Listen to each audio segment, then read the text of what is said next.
Hi there BookTube, it's Eleanor here, and today I'm going to be doing a recent receiveds video. So you all know that I'm trying not to buy books because of Bookopoly that myself and Janet from Swirly Girly Reads are doing, but a few books have entered my household this month and I'm going to talk about them. One is a borrow, which I borrowed from my mum because she gave me a recommendation, and the other are gifts from my lovely husband because it was our 6-year wedding anniversary in May, and so he treated me to some Waterstones vouchers, and I'm going to show you the books that I bought with them, which I'm not including as jail because, you know, gotta celebrate being married and, well, I'm cheating, but don't tell anyone. So the one that my mum lent me is called Never Greener by Ruth Jones. So she heard that I'd been reading some different types of books and doing the Chick Lit-a-thon, and she thought that this might be one that I'd enjoy.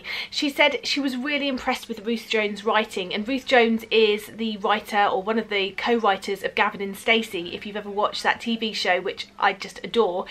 She also is in Gavin and Stacey and is a really talented actress in my opinion. So I was really pleased when my mum said that she'd read this and said how good it had been. This is the story of our main protagonist Kate. She, at 21 I think it is, or 22, has had an affair with a married man. We're now 17 years later and she is married with children of her own, and I believe there's going to be some sort of meeting of her and this married man that she had the affair with, and probably decisions being made, and it's going to be a bit tumultuous. And I've just heard my mum say how good it was, so I'm looking forward to giving this one a try, and then I will be having to give it back to her because it's signed and she really likes it. So, but I'm excited, and I'm going to try and get it in this month because it is the Chick Lit-a-thon. So fingers crossed I can get to this one. So as I say, all the other books that have come into the house have been from Waterstones and have been from the token that my husband got me. There's quite a few non-fiction in here. I've just been feeling a bit of non-fiction, and again on a bit of a theme. I recently read Joanna Connor's books. Joanna Connor's book I Will Find You, I think it's called, and I wanted to pick up some others along the same vein. So this is called A False Report, a true story by T. Christian Miller and Ken Armstrong, and this is about a woman who reports a rape and she isn't believed by the police. She's 18 when she reports it, and everyone becomes sort of suspicious of her story, and they kind of well, they don't believe her, and then they convict her of making a false report. So then we go to 2 years later and there is another rape, and it appears that this holds a very similar traits to the one that happened 2 years previous, and so the police start looking into this and looking into back into this rape that they accused her of lying about, and it appears that there is sort of a serial rapist, and we're following that story. So I'm really interested in this one. I've heard good things. And the other one that I just keep hearing nothing but good things about, and I think I first saw it on Simon from Savage Reads channel, and that's I'll Be Gone in the Dark by Michelle McNamara. This is following the story of the Golden State Killer, which I have to say I don't know much about, but Michelle McNamara unfortunately died I think in 2016, but she was really into looking into sort of cold cases that hadn't been solved, and looking into ways of finding out more information, gathering information using online sources. And this apparently is sort of looking at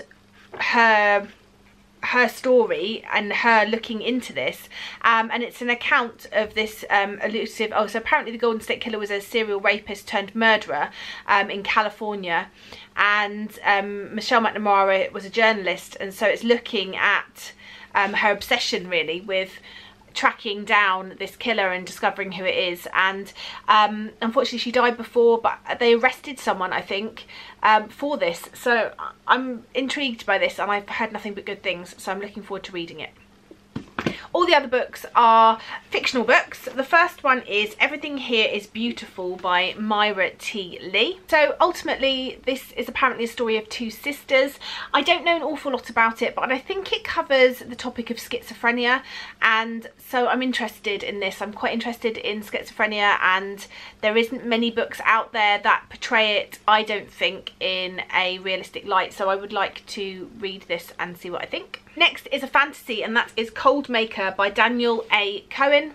The back of this one says, The Great Drought began 800 years ago when the sins of the Jadans angered the crier who ripped their cold away. Most of the land died, the Jadans became slaves, the cat became nobles, or so the story goes. So it's going to be one of those stories where there's two classes of people. It says, by day as the sun burns overhead, Micah leads the life of any Jadan slave, running errands through scorching streets at the mercy of the petty nobles and ruthless taskmasters who rule the city. By night, once the evening bells have tolled and the others sleep, Micah escapes, diving into dark alleys and along rooftops. He picks up scraps and broken objects which he takes home to tinker into forbidden treasures. But in a land so hot, the river boils in their beds, tensions run high. When a mysterious masked Jadan threatens noble authority, a wave of rebellion blazes through the city. All eyes turn to the slaves as the city plunges into turmoil, and Micah finds that he is not the only one with secrets. For ancient truths have lain hidden long enough, though there are those who would kill to keep them buried. What Micah will discover will burn a hole through history and change the world forever. Dun dun dun! Yeah, this sounds really good and my type of fantasy, so I'm looking forward to this one. And then the final one that he tweeted me to, well, there is one more, but it's still on its way, and the one that is on its way is the 7 lives of Evelyn Hugo. I'm sure most of you have heard of that. But the last one that I have here is Girls Burn Brighter by Shobna Rao. I have heard someone on YouTube talk about this and say how good it is, and I'm looking forward to reading it. It's about 2 girls, Purnima and Savitha, born in poverty and have known little kindness in their lives until they meet as teenagers. When an act of devastating cruelty drives Savitha away, Purnima leaves behind everything she has ever known to find her friend, and it's an alternating perspective story. And I'm hoping it's going to give me sort of similar vibes to The Kite Runner when I read it, not in terms of necessarily the plot, but that sort of strong childhood friendship. And I think it's set in a different country. It says, incandescent, a searing portrait of what feminism looks like in much of the world, and that was a blurb by Vogue, which sounds really good. So I'm very excited about this one.